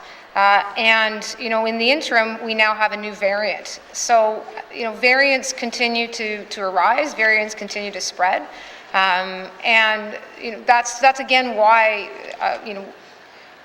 part of the reason that we have a vaccination policy in the first place is that this, in the last year and a half has demonstrated itself to be the best way to keep people safe, residents safe, public safe, people we serve, particularly in the Northwest Territories, where we saw how quickly, in some of the conditions in small communities that may have overcrowding in houses, how quickly it can spread. And the impacts on it, where we have communities and people who have already lower healthcare indicators. So until the COVID-19 pandemic is under control, we have an obligation to use all the tools at our disposal, including vaccination policies, as well as the panoply of masking and distancing that's going to keep people safe. So as someday I do hope that there's a normal that doesn't involve COVID-19, but until that point, Madam Speaker, we're going to continue to have this policy in place. Thank you. Thank you, Minister. Oral questions. Member for Frame Lake. Merci, Madame la Présidente. My questions are for the Minister of Education, Culture and Employment. I would like to explore why the Yukon seems to be doing much better than us when it comes to federal investment in their post-secondary education system. Can the Minister tell us what the specific ask was from our government that resulted in the federal announcement of $8 million in their last budget? Merci, Madam Speaker. Thank you. Minister of Education, Culture and Employment. Thank you, Madam Speaker. The ask that resulted in the $8 million contribution from the federal government was an ask for $8 million. We got every penny that we asked for. It is for the development of a facilities plan, including making sure we go and we do the proper engagement. A research services team pilot, which is a way to advance the research environment in the Northwest Territories, bring more money into the Northwest Territories via research, and really build connections among the research community in the Northwest Territories, and money for the Western Arctic Research Center expansion, and that is, of course, the facility in Inuvik. So those are the three items that we approached the federal government and said these are the pieces that we need right now at this point in the transformation, and they happily obliged, and we got a shout out by name in the federal budget, and we were very happy about that. So I'm very thankful that the federal government sees the value of this and is fully supportive. Thank you, Madam Speaker. Thank you, Minister. Supplementary member for Frame Lake. Merci, Madame la Présidente. Thanks to the Minister for that. I guess I'm just a little bit greedy and I would like some more. I think that part of the reason why we're not attracting federal investment is we don't have a budget or a business case together yet for the transformation. And as I understand it, that won't be finished until July 2022. Can the minister tell us what he is going to do to speed up the development of that budget and a case for investing in the transformation and facilities for a polytechnic university? Merci, Madam Speaker. Thank you. Minister for EC&E. Thank you, Madam Speaker. It might not seem like it, but 2022 is less than a month away. So July 2022 is not that far off, and there's a lot of work that needs to be done. The member often references the Yukon and them getting money. The reason they got money is because they put a lot of effort into developing a facilities plan. That's what we're doing. We don't want to go with a document that is not up to par, that the federal government will look at and say, we can't give you this much money based on this plan. So that's the work we're doing. It does take time. We do need to engage with communities because we are looking at the facilities plan that talks about the entire college, from the 3 campuses down to the community learning centers. And that covers a lot of ground, and we need to make sure we do it right. Thank you, Madam Speaker. Thank you, Minister. Supplementary, member for Frame Lake. Merci, Madame la Présidente. Thanks to the Minister for that. I just worry that the window of opportunity is closing. So can the Minister tell us what specific work is being done to encourage, promote the NWT to the federal government as a good place to invest in post-secondary education? Merci, Madam Speaker. Thank you, Minister of EC&E. Thank you, Madam Speaker. And I don't have to sell the value of education to the federal government. When I meet with Minister Van Dal, when I meet with any ministers, they appreciate the value of education. It's pretty easy to look at a chart and see that the more education you have, the more prosperous you are as an individual, and the more prosperous your community and territory are. So there's plenty of excitement. And I would also say that in addition to those interactions I have, the officials from the Aurora College and the Aurora College Transformation Team are in contact with federal officials, keeping them apprised of what's going on. And my cabinet colleagues, Minister of Finance and the Premier, carry that message to Ottawa as well. This is a major priority for this government. And those conversations don't just happen at my level, they happen at a number of different tables. Thank you, Madam Speaker. Thank you, Minister. Final supplementary, member for Frame Lake. Merci, Madame la Présidente. Lastly, I think part of the reason we're not attracting federal investment post-secondary education is that our federal engagement is not clear enough, and it's still focused on big infrastructure that has little prospect of actually proceeding or benefiting NWT residents. Can the Minister tell us what he's doing to convince his cabinet colleagues that investment in post-secondary education is a very high priority, even higher than big infrastructure? Merci, Madam Speaker. Thank you, Minister of EC&E. Thank you, Madam Speaker. So I do want to clarify that the member said we're not attracting federal investments. This year, in this federal budget, we attracted federal investments in our post-secondary education system. It's happening. So I don't have to convince my cabinet colleagues either of the value of this. Everyone is well aware that this is a priority. It's a priority of this Assembly. It's a priority of this government. Everyone understands the value of education and higher education. So I don't think that I need to convince everyone. I think we're all on the same page. Thank you, Madam Speaker. Thank you, Minister. Oral questions. Member for Montfouille. Thank you, Madam Chair, or Madam Speaker. Yes. Okay, I would like to rephrase the word that I use, ban, to restriction and or limiting harvest. So, because those are the most appropriate word to use when I'm referring to the ban on caribou. So I would like to rephrase that. So a restriction on caribou, a Bathurst caribou herd has been in place for over 10 years. Does the minister anticipate that the restriction will ever be lifted? What requirements need to be met before the minister can consider lifting the ban on Bathurst caribou? Thank you. Thank you. Minister for ENR. Thank you, Madam Speaker. I'd again like to thank the member for the question. I know it's very important to her. We've had numerous conversations in the hallways, on the phone, and I thank her for that. This is an opportunity. First and foremost, again, I need to reiterate the Bathurst herd is, very small right now. We've seen I think 98% decline in the population of the herd. However, the Beverly herd is all right. It's still being able to hunt there. But the most important aspect of it, with this mobile zone and non-hunting in this mobile zone, has been through our co-management partners, the Wekwajee Renewable Resource Board. So we've had those conversations with them.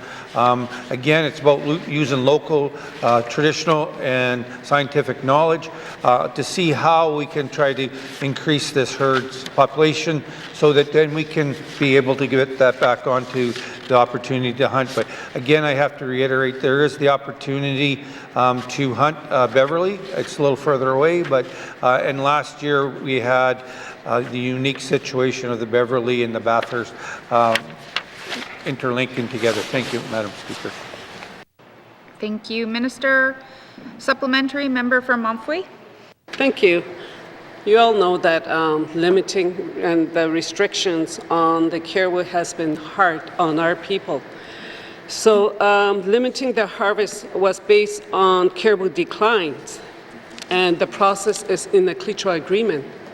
So I want to ask the minister, can he provide an update based on the most recent population survey of both herds on Klitschko land within the Wekwajee and Mufi-Goga-Dinitle? Merci. Thank you. Minister of Environment and Natural Resources. Thank you, Madam Speaker. Madam Speaker, we have completed the survey with the herds there. We've tabulated the reports. We are now just working with our Indigenous governments and leaderships, including the Wekwajee Renewable Resource Board. We are in the process of setting up the opportunity to meet with them to share the report. We also will be sending to committee as well. Once that is done, we will get it out into the public and sharing that. But yeah, it's been done, and we've been able to get the surveys done this year, even despite of COVID. Thank you, Madam Chair. Thank you, Minister. Supplementary, member for Montfouet. Thank you, Madam Speaker. Okay. I recognize there are technical working groups to support the management and recovery of caribou species. Can the minister commit to update myself and Klitschko leaders on a regular basis regarding the discussions and decisions occurring at the technical working group meetings? This is to ensure that Klitschko agreement is respected and recognized. Thank you. Thank you, Minister for Environment and Natural Resources.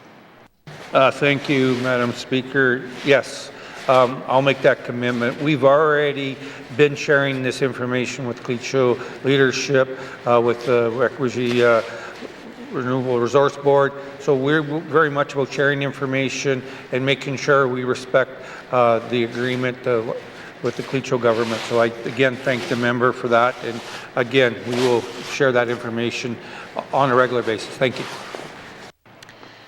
Thank you, Minister. Oral questions. Member for Yellowknife North. Thank you, Madam Speaker. My questions were for the Minister of Housing, but I've noticed she stepped out. So I'm going to have an impromptu question for our Premier. There's been some previous discussion about corporate restructuring, and I'll note that some of that discussion is centered around the departments of ENR, MACA, and Lands, who all tend to have one minister right now. I'm just wondering if this is still on the table in the life of this Assembly, whether the Premier is going to look at corporate restructuring and how different departments are structured. Thank you, Madam Premier. Thank you, Madam Speaker. Sometimes I wonder if people are flies on the wall, because we just had that conversation yesterday. So absolutely, yes, it's still on the table. We're talking those talks now. Thank you, Madam Speaker. Thank you, Madam Premier. Oral questions. Member for Yellowknife North. Thank you, Madam Speaker. This week I asked the Minister responsible for Mako when the seniors facility in Fort Good Hope would open, and he told me to ask the Minister of Housing. So my question for the Minister is housing. I know she is intimately familiar with that facility, having being the one who opened it in her community. When will that facility open, Madam Speaker? Thank you. Minister responsible for Northwest Territories Housing Corporation. Thank you, Madam Speaker. I've received an update from my department. So the electrical assessment is to be complete and finalized, and the engineering and structural assessment are underway by a professional engineer and architectural firm. The Housing Corporation is highly engaged with architectural and engineering consultants to finalize the remaining remediation requirements to ensure safety occupation as soon as possible. Based on the assessment to date, the Housing Corporation is targeting to have the building ready for occupancy March 2022. Thank you, Madam Speaker. Thank you, Minister. Member for Yellowknife North. Thank you, Madam Speaker. I'll note that March 2022 is a full year after the Minister opened the building officially. Can someone just explain to me what is going on here? Thank you. Thank you. Minister responsible for Northwest Territories Housing Corporation. Thank you, Madam Speaker. The member is correct. We did officially open the building last year in February 2021. The inspection was completed by a professional engineer of the Office of the Fire Marshal in 2021.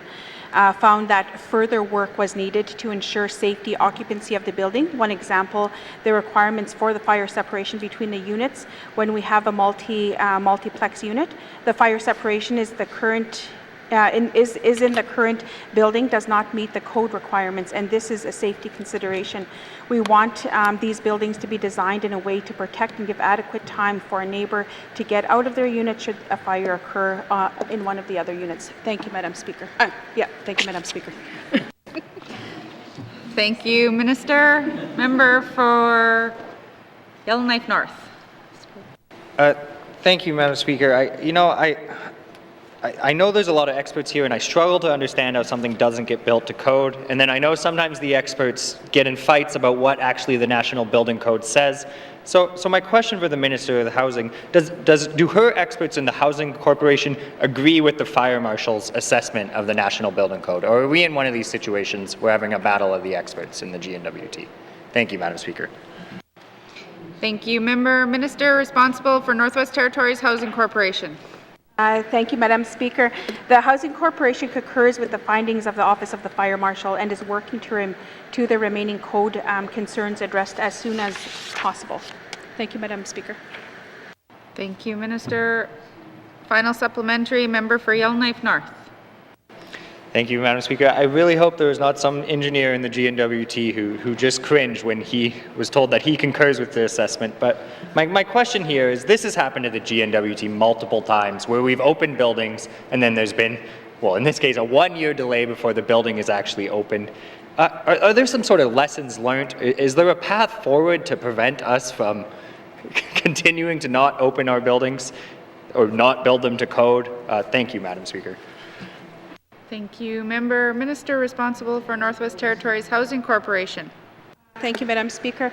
The Housing Corporation works closely with the regulatory authorities, including the Office of the Fire Marshal, to ensure our full construction process takes into account best building practices, including the plan reviews and regular inspections. The Housing Corporation will work with its staff and contractors to ensure better awareness of these building practices and regular requirements as well, and also to encourage the Office of the Fire Marshal to, as a recommendation, to work with the Housing Corporation to review the plans prior to the final design inspection. Thank you, Madam Speaker. Thank you, Minister. Oral questions. Member for Frame Lake. Merci, Madame la Présidente. A hot pursuit question for the Minister of Municipal and Community Affairs. What I didn't hear in her response, though, to my honourable colleague from Yellowknife North was a Building Standards Act. Is that something, like, I think this is what's at the root of the problem, Madam Speaker, is the lack of a Building Standards Act here. Is that something this minister and her cabinet colleagues are prepared to look at, is a Building Standards Act for the Northwest Territories? We're the only jurisdiction in Canada that doesn't have one. Merci, Madam Speaker. Thank you. Member, are you addressing it to Minister of Maca or, okay, so Minister Maca. Thank you, and I thank the member for the question. He's right. We don't have it. We're the only jurisdiction in Canada. It's something that we're working on, but right now we have other legislation that we need to get done. And I know the member wants us to do all this great work, but we need to get things done as we've already planned to do it. If we have time later on, and as we complete other legislation, then that will be one of the things that we have on our books presently. Thank you, Madam Speaker. Thank you, Minister. Supplementary? Okay. Oral questions? Oral questions. Written questions. Member for Frame Lake. Merci, Madame la Présidente. Access to energy efficiency retrofit programs. My question is for the Minister of Infrastructure, who has responsibility for the Arctic Energy Alliance. Northwest Territories residents are experiencing a number of difficulties accessing energy savings programs offered through the Arctic Energy Alliance. Arctic Energy Alliance programs are so popular that funding usually runs out well before the end of the fiscal year. How is the Department of Infrastructure working with the Arctic Energy Alliance to ensure as many residents as possible can benefit from the energy efficiency programs on offer, including additional funding? And 1, which Arctic Energy Alliance programs have run out of money before the end of the fiscal year over the last 5 years? 2, which for those programs that have run out of funding before year end, please provide the date on which funding allocations have been fulfilled. 3, what, if any, additional funds have been provided by the Government of the Northwest Territories to the Arctic Energy Alliance to increase accessibility to their programs? And 4, what actions have the Department of Infrastructure and Arctic Energy Alliance undertaken to increase accessibility to energy savings programs for all communities and Northwest Territories residents, and more specifically, low-income families? Merci, Madam Speaker. Thank you, Member. Written questions. Written questions. Returns to written questions. Returns to written questions. Replies to the Commissioner's address. Replies to the Commissioner's address. Petitions. Petitions. Report of committees on the review of bills. Report of committees on the review of bills. Report of standing and special committees. Member for Yellowknife North.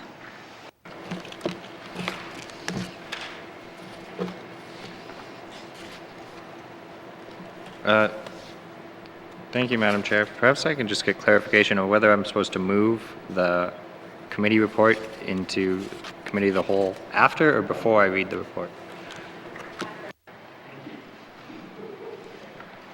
Member for Yellowknife North. Papers on my desk. Madam Speaker, your Standing Committee on Government Operations is pleased to provide its report on... Forgot? I am not in Committee of the Whole. Madam Speaker, your Standing Committee on Government Operations is pleased to provide its report on the review of 2018-19 and 2019 public accounts and commends it to the House. Introduction. The Legislative Assembly of the Northwest Territories Standing Committee on Government Operations has a mandate to review the report on the Government of the Northwest Territories public accounts. This review helps ensures that issues related to public spending and the GNW's fiscal management practices are publicly examined and scrutinized to promote government accountability.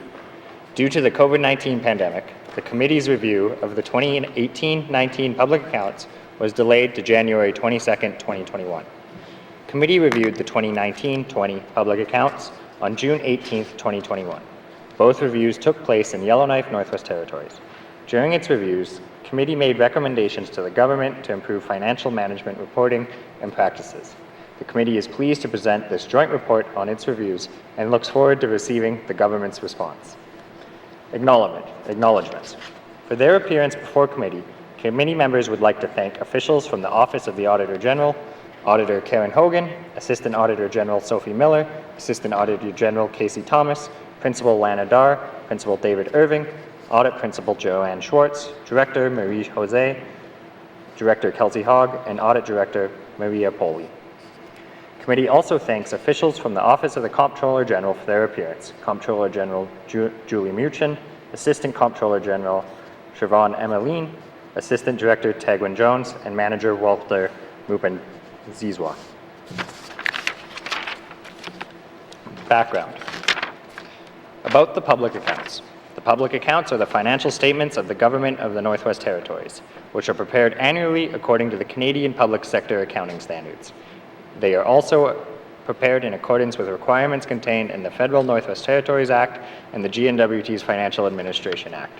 The public accounts contain the consolidated financial statements reporting the combined results of operations for all GNWT departments, revolving funds, public agencies, territorial corporations, and other related entities that are considered part of the government reporting entity. This information is audited by the Auditor General. Non-consolidated, unaudited financial statements for GNW departments, the revolving funds, and special purpose funds they administer, as well as the Legislative Assembly and its statutory offices. Supplementary financial statements of boards and other entities, and an unaudited financial statement discussion and analysis, which provides a management analysis by the GNWT of information reported in the public accounts. Audit opinion. The committee notes that the consolidated 2018-19 public accounts and the consolidated 2019-20 public accounts both received clean audit opinions from the Auditor General. In an unqualified or clean report, an auditor provides an independent opinion on two objectives. First, that the government presented its consolidated financial statements fairly in all material respects, and second, that the government transactions that came to the auditor's notice during their audit compiled in all material respects with specified authorities. A clean opinion indicates that the government complied with Canadian public sector accounting standards and statutory requirements. It also demonstrates that any changes in accounting policies and the impact of those changes have been adequately determined and reported.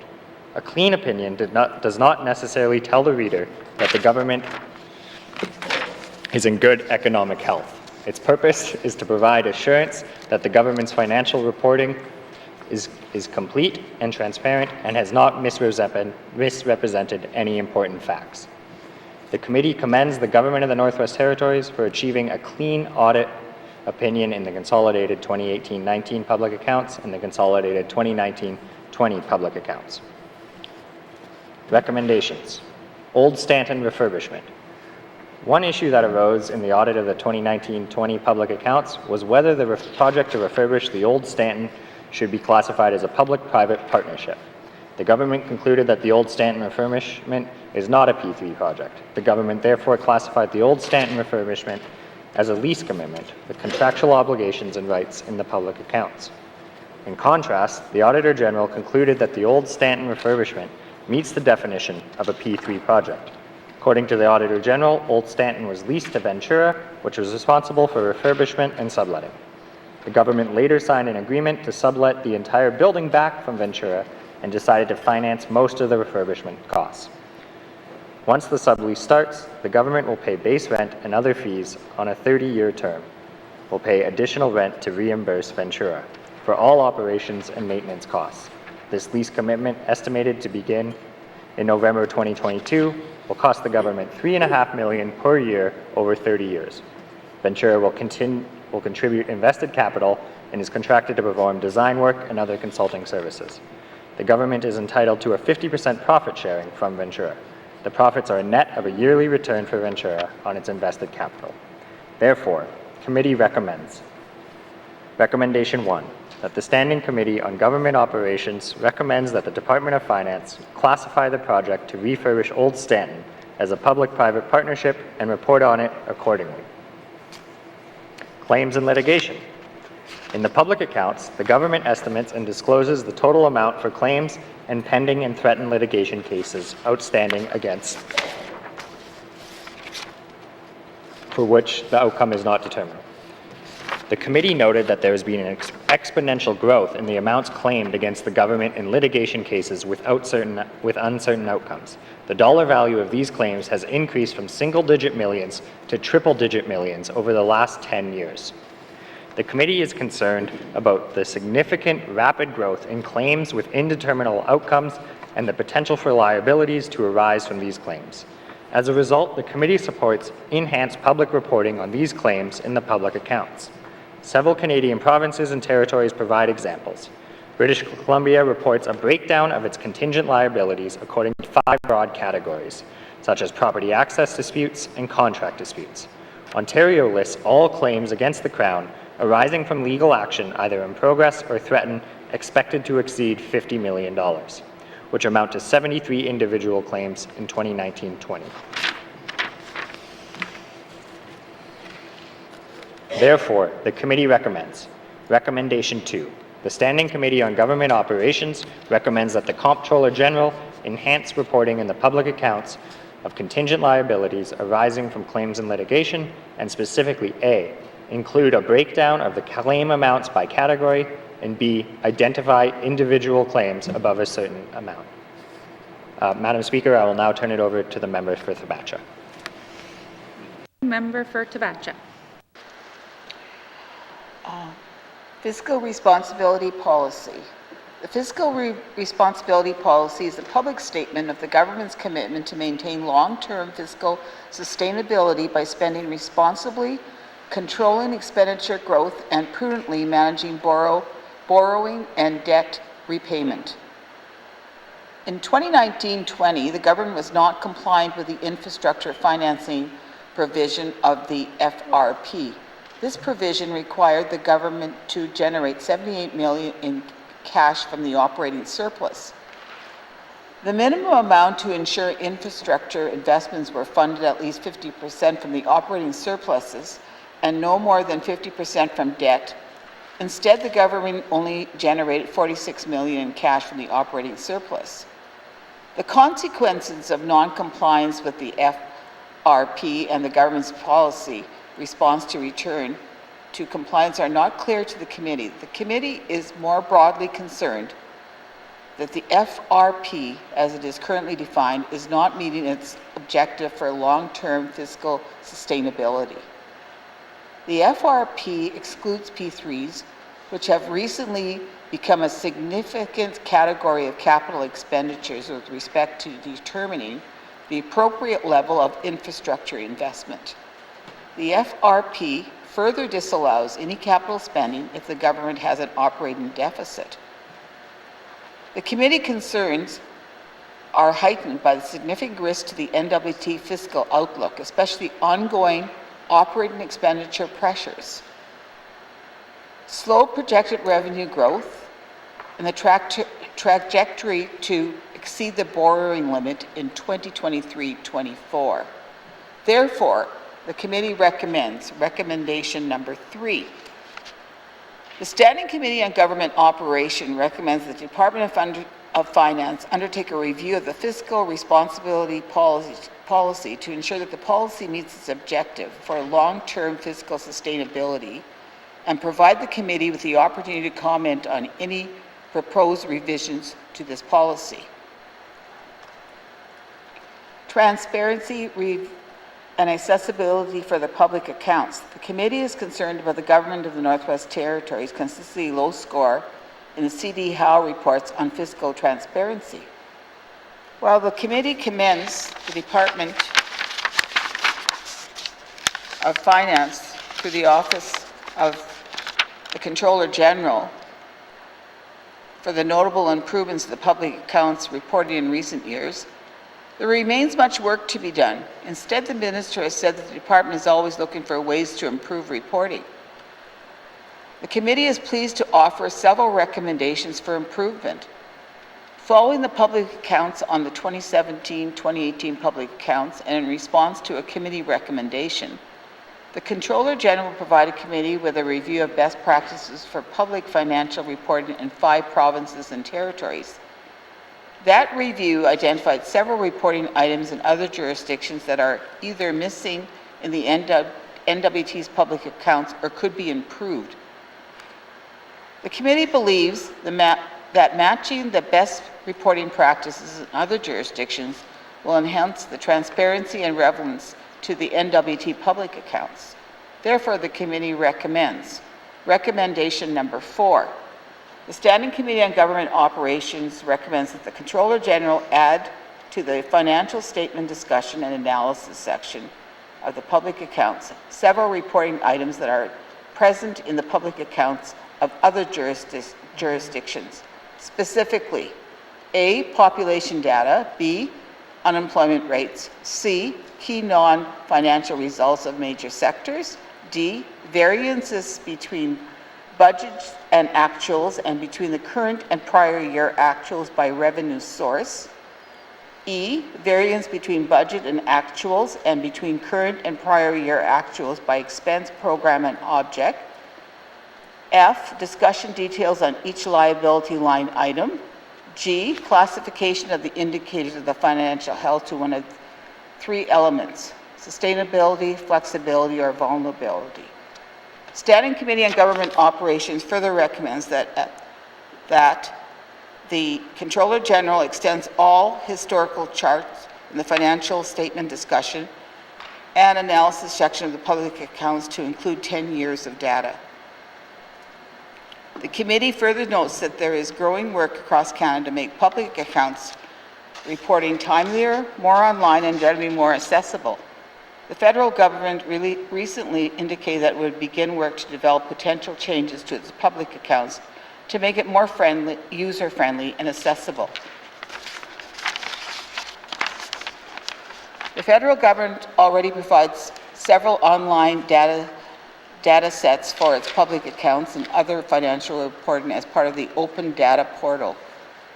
The committee also heard from officials at the Office of the Auditor General that Yukon has recently expanded the discussion section and included more graphs in its public accounts to improve accessibility. I will now pass it on to the member for Yellowknife North. Member for Yellowknife North. Thank you, Madam Speaker.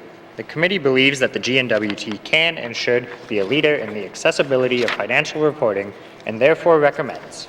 Recommendation 5.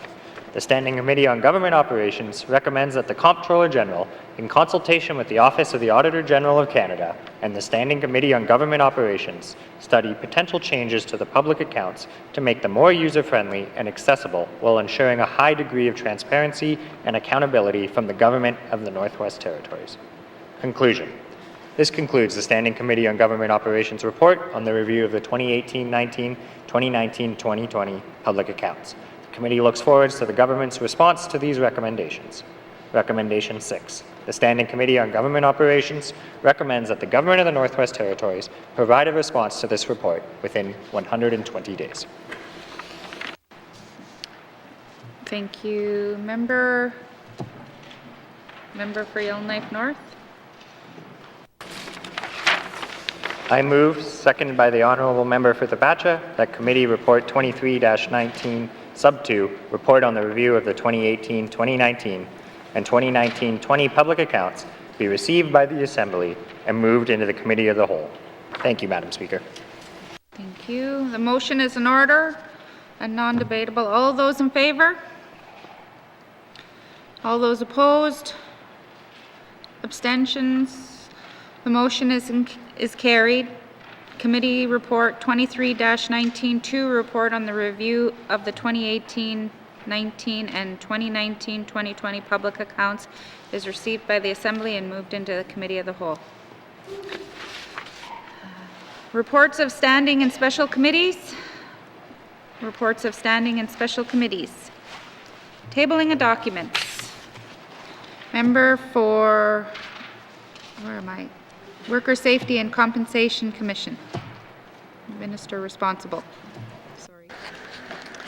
Thank you, Madam Speaker. I wish to table the following document, Workers' Safety and Compensation Commission 2020 Annual Report.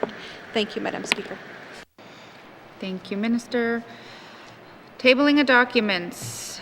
Minister responsible for Status of Women. Speaker, I wish to table the following document, 2020-2021 Status of Women Council of the Northwest Territories Annual Report. Thank you, Madam Speaker. Thank you, Minister. Tabling of documents. Minister of Justice. Madam Speaker, I wish to table the following document, follow-up letter for oral question 790-19 brackets 2, land issues in Tlicho communities. Thank you, Madam Speaker. Thank you, Minister. Tabling of documents. In accordance with Section 266-1 brackets 1 of the Elections and Plebiscites Act, I wish to table the Office of the Chief Electoral Officer 2020 Annual Report.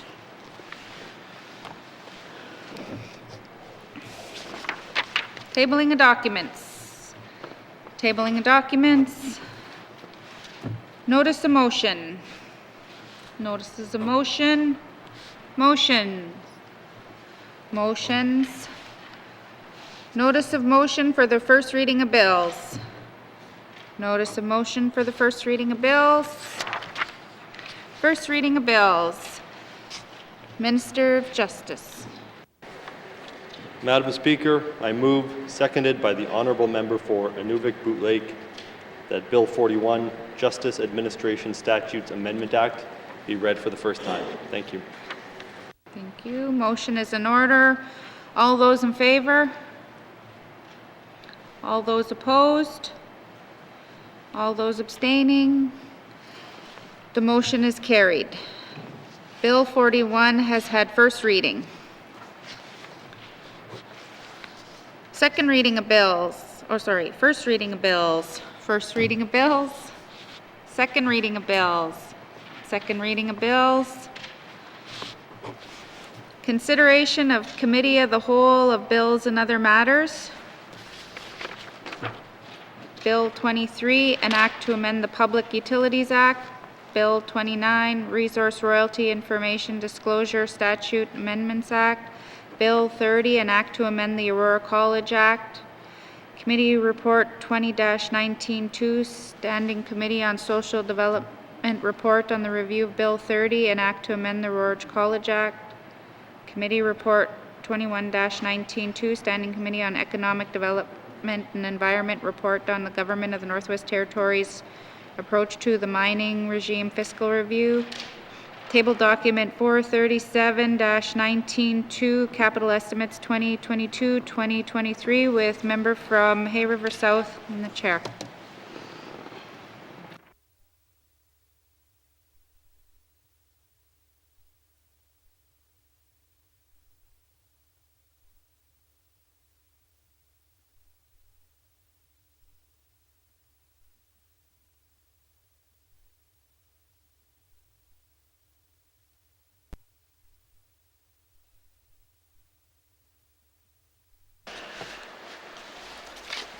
And I'll call the committee to order. What is the wish of the committee? Member for Frame Lake. Thanks, Mr. Chair. I move that the chair rise and report progress.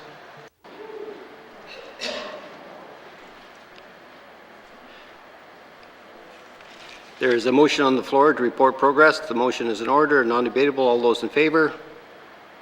All those opposed? Motion is carried. I'll now rise and report progress.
May I please have the report of Committee of the Whole, member for Hay River South?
Member for Hay River South.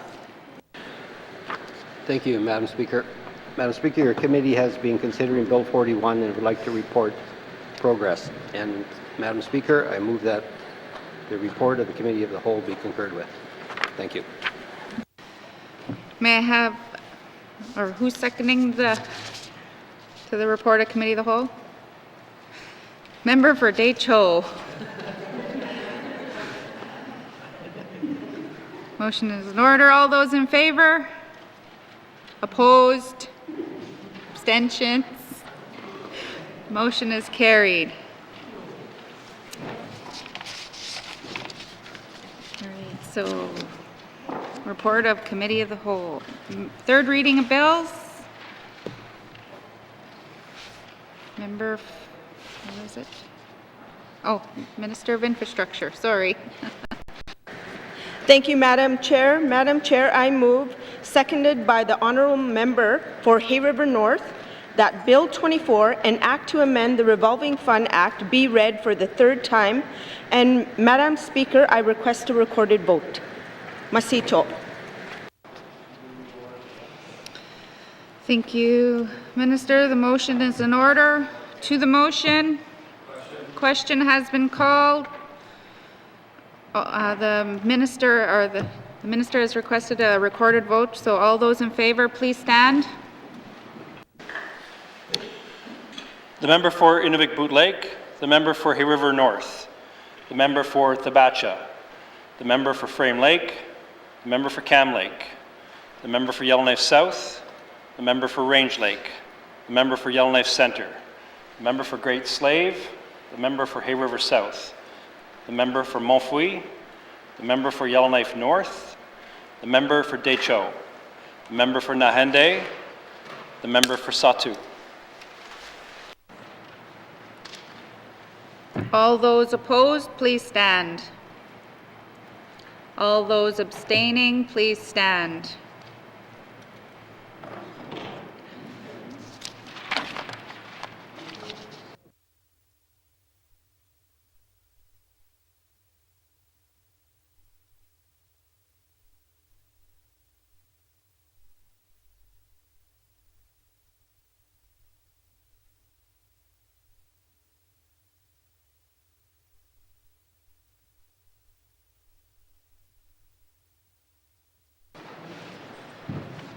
The results of the recorded vote, 15 in favor, 0 opposed, 0 abstentions. The motion is carried.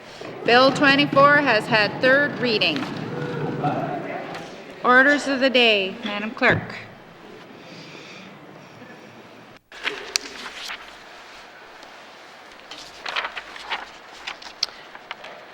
Tuesday, December 2nd, 2021, sorry.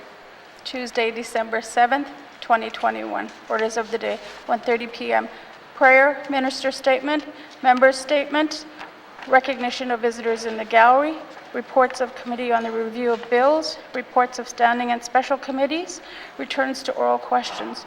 Oral question 846-19, brackets 2, acknowledgements, oral questions, returns to written questions, replies to commissioner's address, petitions, tabling of documents, notices of motion, motions 44-19, brackets 2, 45-19, brackets 2, notices of motions for first reading of bills, second reading of bills, Bill 41, consideration of the Committee of Whole of Bills and other matters, report of Committee of the Whole, 30 reading of bills, orders of the day. Thank you. This House stands adjourned until Tuesday, December 7th, 2021 at 1:30 p.m.